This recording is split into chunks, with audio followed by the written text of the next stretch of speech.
Okay, I won't answer my old staff's questions and help them. Before I retired, I was manager and programmer in a department located in the US. I would program, manage, assign projects, create timelines, answer questions that my staff had, etc.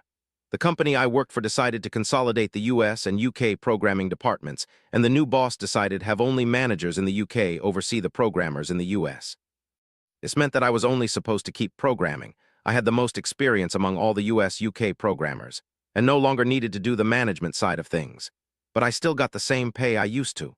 Due to a 6-hour time difference between the US and UK, that meant that there were only 2 or 3 hours each day that we overlapped. This left the rest of the day for my old staff to either wait until the next day to ask their new boss or come to me, and I could answer immediately. The latter made more sense so they could keep working. But eventually, the UK managers complained to US-UK boss that the US staff wasn't coming to them to help, and were still coming to me, which the UK managers were having a conniption about. My boss told me to stop helping my old staff when they asked me questions, and that they needed to ask their new manager. So it was time for malicious compliance.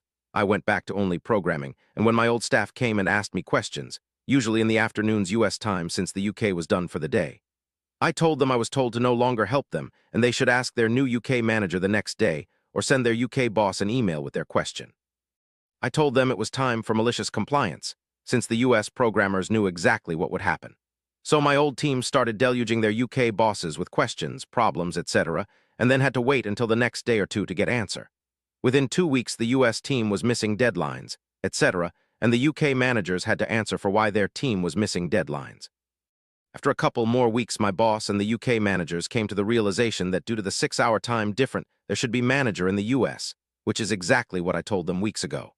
Finally, my boss asked me if would like to be a manager again, and I told her I was happy just programming and didn't need the other work. They ended up giving me a raise in order to get me go back to managing the US programmers.